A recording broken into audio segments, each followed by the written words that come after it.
Welcome to another edition of Let's Play WWE 2017. It's been a while since the last time we were here, but that's only because, well, for once I actually do have a reason not tied to, not tied to inconsistency, and that is that I was actually contemplating ending the series due to the lackluster nature of the series and how things have started, with only Great Balls of Fire having a positive result and basically every other show being lackluster and, really nowhere near as good as it should be.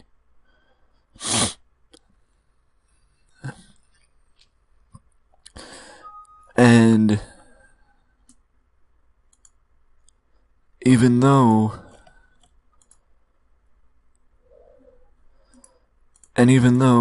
things may get better as time goes on, I'm starting to lose faith that things will get better. I don't know if it is that this file wasn't built up very well, or what it is, but either way, it's getting to that point where I may want to back out before investing too much time into this series. But let's see what happens, and let's jump into this week's episode of Monday Night Raw.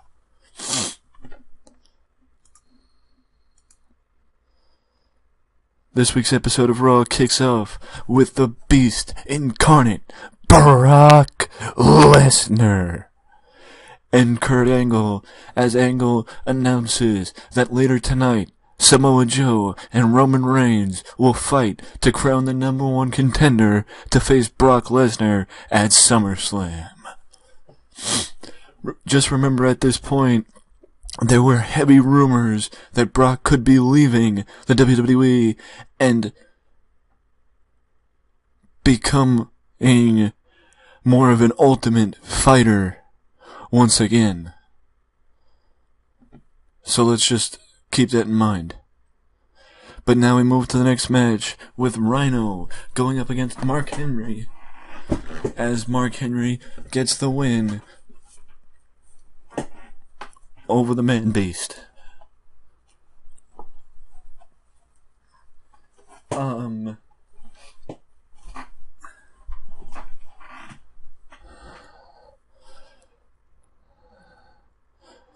Now we move to the next segment with Apollo Crews and Titus O'Neil bumping into Adam Cole once again backstage.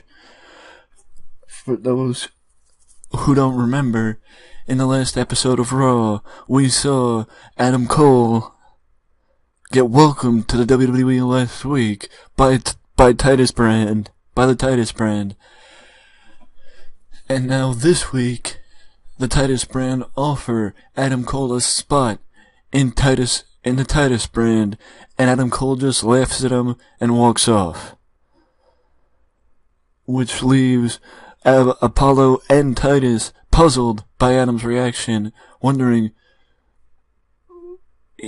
Titus even said, "Apollo, we weren't that funny, were we?" Even though some might say, "Oh, this is a stupid way to bring Adam Cole in," you have to remember, Adam Cole isn't that popular right now as compared to other WWE superstars, and you don't want to bring in somebody who's not overly popular. You don't want to bring him right in and have him feud with somebody who is, because you want to be able to create momentum. And you don't also, not that a lot of people look at it this way, but you don't also want to have it where you can compare a Ring of Honor World Champion to a WWE Champion and have them be held in the same regard right out of the gate. Because even though some might say, oh, but a Ring of Honor champion, a world champion's a world champion. Yeah, but on a larger scale, a WWE champion is more known and more remembered than a Ring of Honor champion because WWE has the exposure. And bringing Adam Cole in right away and having him feud with somebody like a Roman Reigns is a good way to make that comparison of he is a WWE champion and Adam Cole is on the level of a WWE champion, which Adam Cole is not on that level just yet. But either way, we move forward with R-Truth cutting a promo about his career and about how people look at him as a joke, but that will all change when he finally gets Goldust in the ring.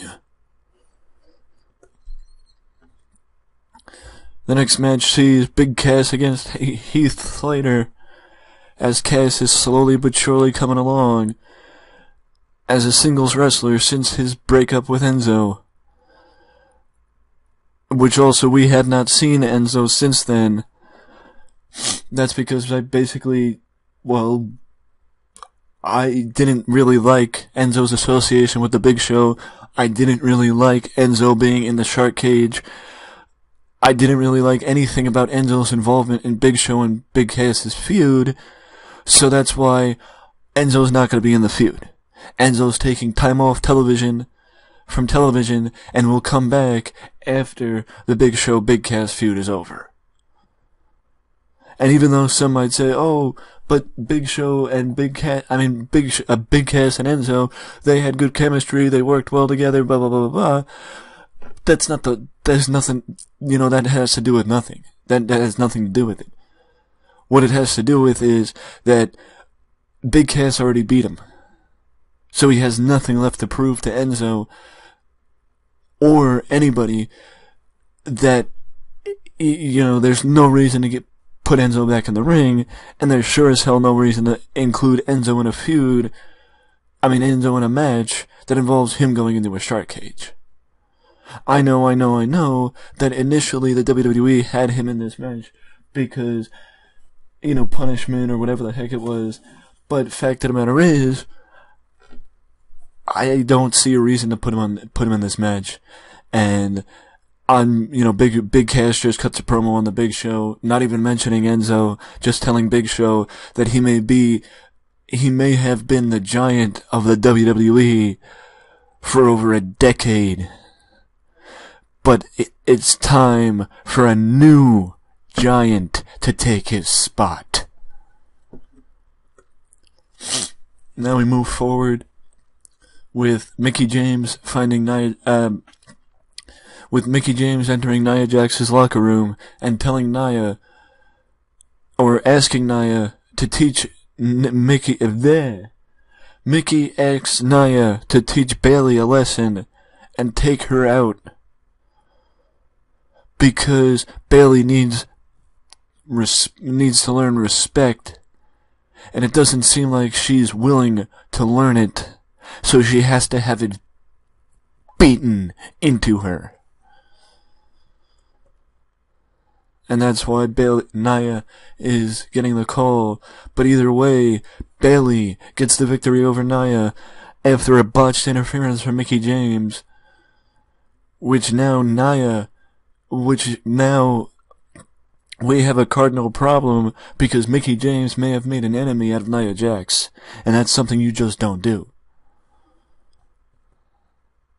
Now we move on with the Cruiserweight division as Drew Gulak is out, and he talks about that he talks to the fans saying that he has a PowerPoint presentation that nobody's going to want to miss. And he's going to be sharing it with everyone on Main Event.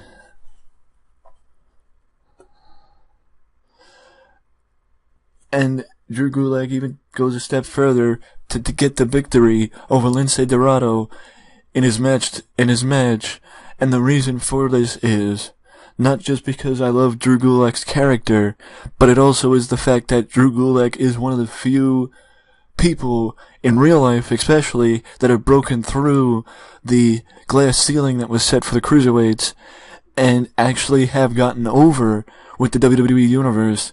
So that's why I'm giving Drew Gulak the push to basically be among those in the next class, or among those in the breakthrough, that breakthrough first in the cruiserweight division. Specifically also because Cedric Alexander is still on the shelf from the injury that he sustained over the summer, because this is prior to Alexander coming back, because if you don't remember, Alexander didn't come back until late last year, and now is among the featured talents in the cruiserweight division like everybody thought he would be, or should have been in the first place. The segment before this was Joe speaking on his match with Roman and the possibility of facing Brock again at SummerSlam, and Joe said, "Brock, you got lucky once, but I proved in the build to Great Balls of Fire that once I lock in the Kikita clutch, there is no escape." Now we move to Matt Hardy against Curt Hawkins, which this match is more designed to get Matt Hardy in the ring for this segment, as Anderson and Gallows interrupt the post-match celebration with the Hardy Boys to declare that they took out the Dudley Boys and that nobody took notice, so that maybe now they have to make another move and take out 2 more legends. And they tell the Hardys to watch their back because they are next.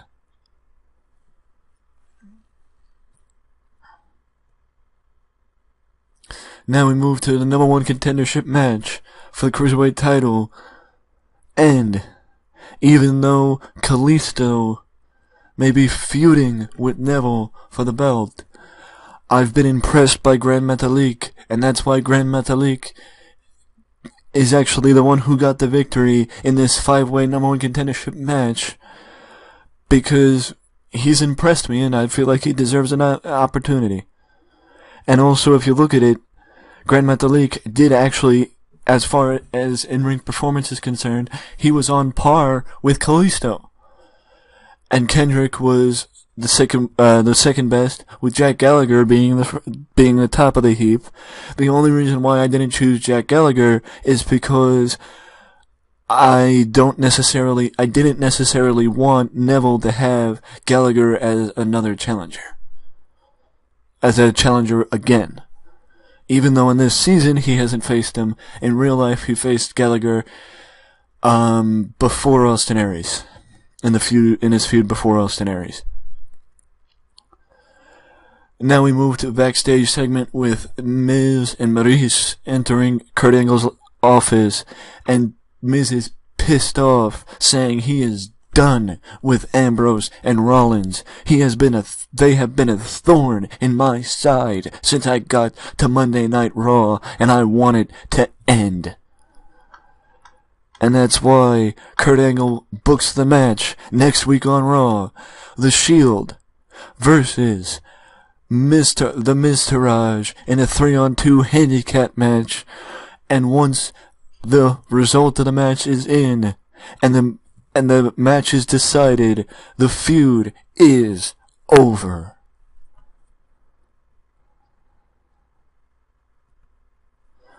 So next week, the feud will end.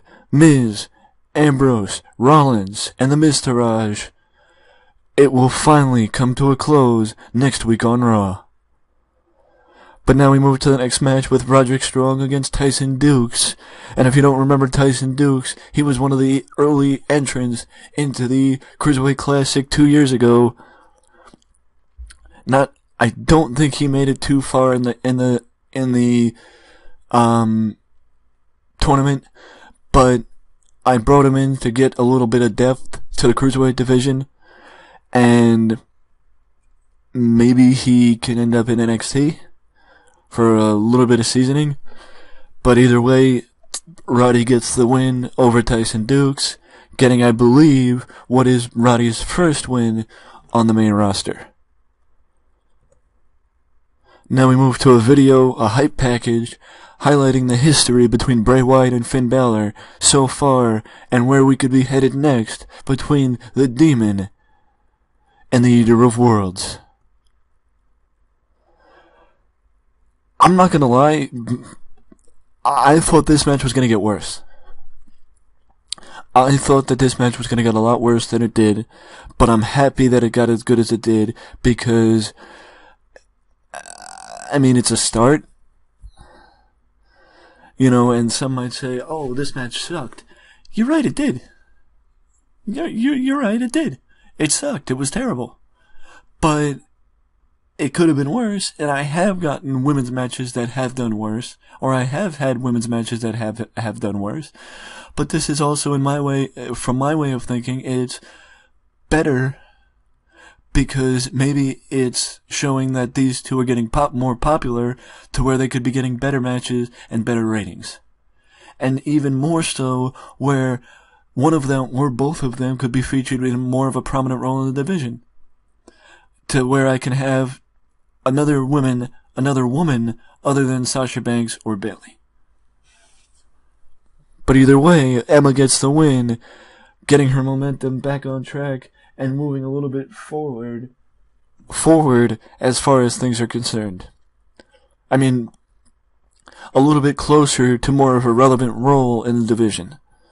Because I, unlike WWE, actually value Emma and see Emma as somebody that could possibly do a lot more or be in a similar role to the one she had in NXT, where she's on the brink of the championship contention, but is also the person who everybody faces before they get into the championship position. You know, like a trusted person that puts people over the top. Speaking of putting people over the top, Brian Kendrick is healing up backstage and finds Mustafa Ali and basically tells Mustafa that if he wants direction, that if he wants to find his way to the top of the WWE's Cruiserweight division, then he needs a mentor. And he offers to mentor Mustafa Ali and make him a top Cruiserweight in the division. And Mustafa just looks at him and says, Kendrick, I'll think about it.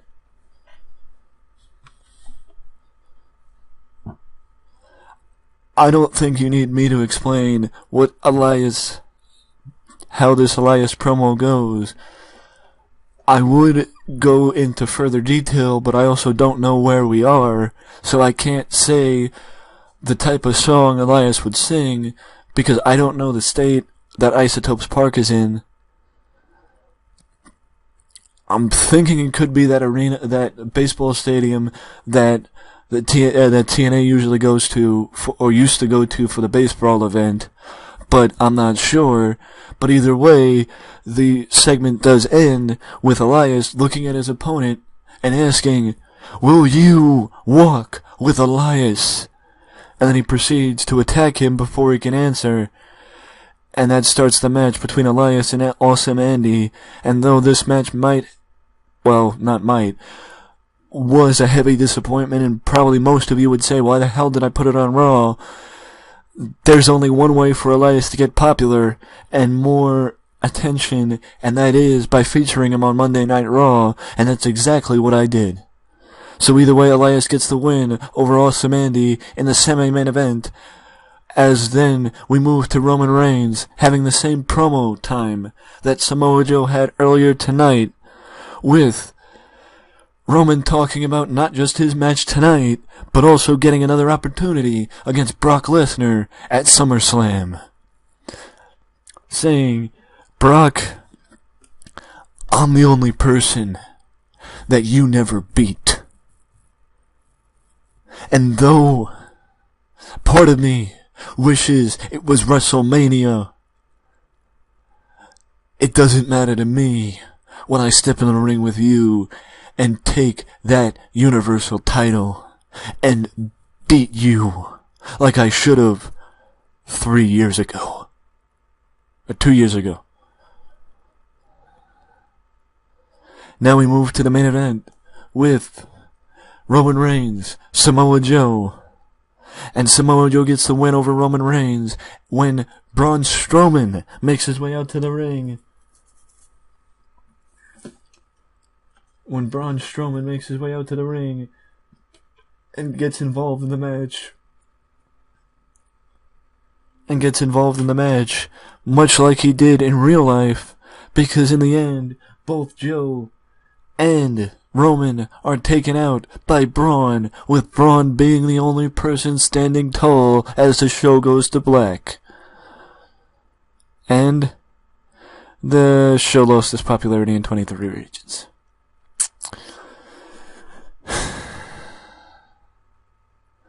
And the general feeling is we don't have enough interesting storylines going on.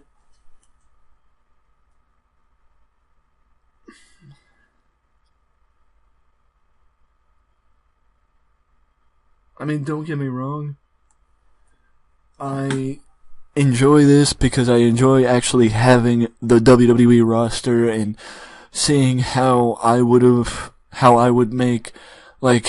shape up SummerSlam and how I would shape up this and how I would shape up that.